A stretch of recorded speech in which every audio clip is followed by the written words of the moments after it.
નમસ્કાર દર્શક મિત્રો, જેતપુર સ્પેશિયલમાં આપનું સ્વાગત છે. આ છે નવાગઢ રેલવે સ્ટેશન. આ સામેની તરફથી આવેલી ટ્રેન એ વેરાવળ તરફથી આવેલી અને બાંદ્રા તરફ જતી ટ્રેન. આજે 20/1/2024 એટલે આજે અહીંયા આ ટ્રેનના સ્ટોપને 2 વર્ષ પૂર્ણ થયેલ છે.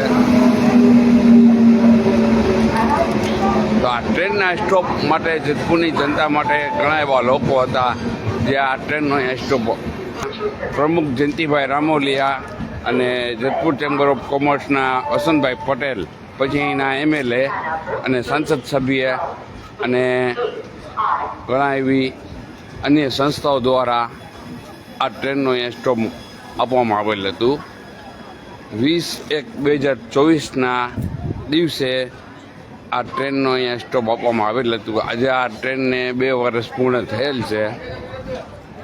અહીંયા આપ જોઈ શકો છો, આ વેરાવળ તરફથી આવેલી અને બાંદ્રા તરફ જતી ટ્રેન.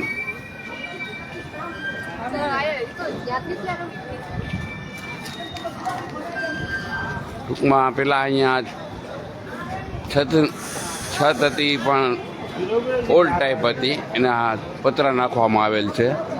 અત્યારે આગળ પણ એક પ્લેટફોર્મ બનાવવામાં આવે છે નાનું એવું, ને જ્યાં જનરલ કોચ આવતા હોય, એક 5 જનરલ કોચ આવે છે આગળ અને 2 પાછળ.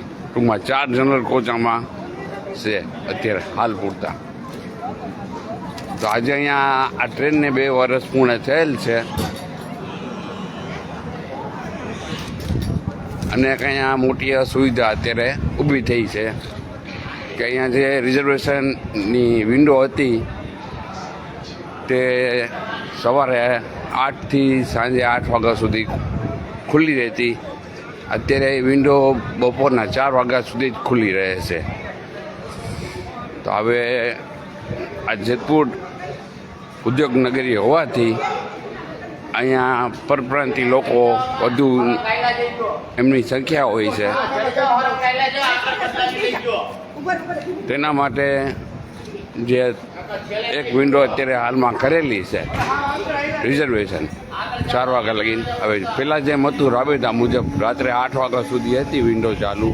ફરી વખત તે વિન્ડો રાબેતા મુજબ શરૂ કરવા જનતાની એક મોટી અપીલ છે.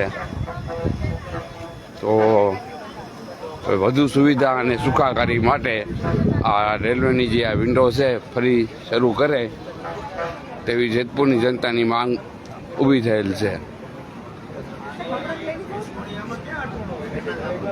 હવે વિન્ડો છે અહીંયા 4 વાગ્યા પછી એક, અને અહીંયા લાઈનો લાગે છે 2, એક રિઝર્વેશનની ટિકિટની અને એક જનરલ ટિકિટની. હવે કર્મચારી 1 અને કામગીરી વધુ. હવે સરકાર આના માટે ક્યારે જાગશે અને ફરી વખત જેવી રીતે રાબેતા મુજબ વિન્ડો 2 હતી એ ફરીથી શરૂ કરવા તેવી રેલવે પ્રશાસન, રેલવે બોર્ડ અને ભાવનગર ડિવિઝનને એવી અમારી નમ્ર અરજ છે કે જનતાને વધુ સુવિધા મળે એના માટે એક અપીલ કરવામાં આવેલ છે. હું એડવોકેટ ભરત તલડી, જેતપુર.